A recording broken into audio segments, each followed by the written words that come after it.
Pinagtibay ngayon ng Pilipinas at China ang kasunduan para sa ibayong pagtutulungan ng dalawang bansa sa iba't ibang larangan, kabilang ang rehabilitasyon ng Marawi City. Nilagdaan ang kasunduan ni Foreign Affairs Secretary Alan Peter Cayetano at Chinese Foreign Minister Wang Yi. Si Minister Wang Yi ay kasalukuyang nasa Pilipinas para sa kanyang opisyal na pagbisita sa bansa. Ang ulat mula kay Sweden Velado. 20 milyong pisong halaga ng construction materials ang ipinangakong ibibigay ng China para sa rehabilitasyon ng lungsod ng Marawi.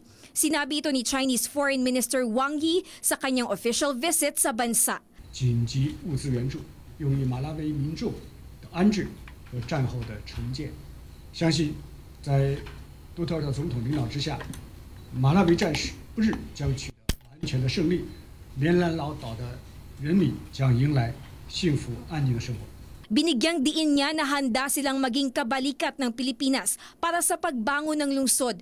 Suportado rin aniya ng China ang laban kontra iligal na droga ni Pangulong Rodrigo Duterte. Kaya nga't bago matapos ang 2017, 2 drug rehabilitation centers pa ang sisimulang itayo.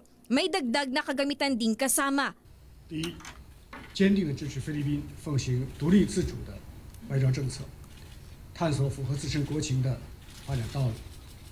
Sa usapin ng agawan ng teritoryo sa West Philippine Sea, kinumpirma ni Foreign Affairs Secretary Alan Peter Cayetano ang pagkakaroon ng joint oil exploration ng Pilipinas at China. Hindi naman aniya kailangang mangamba na may babaliin ito sa ating konstitusyon.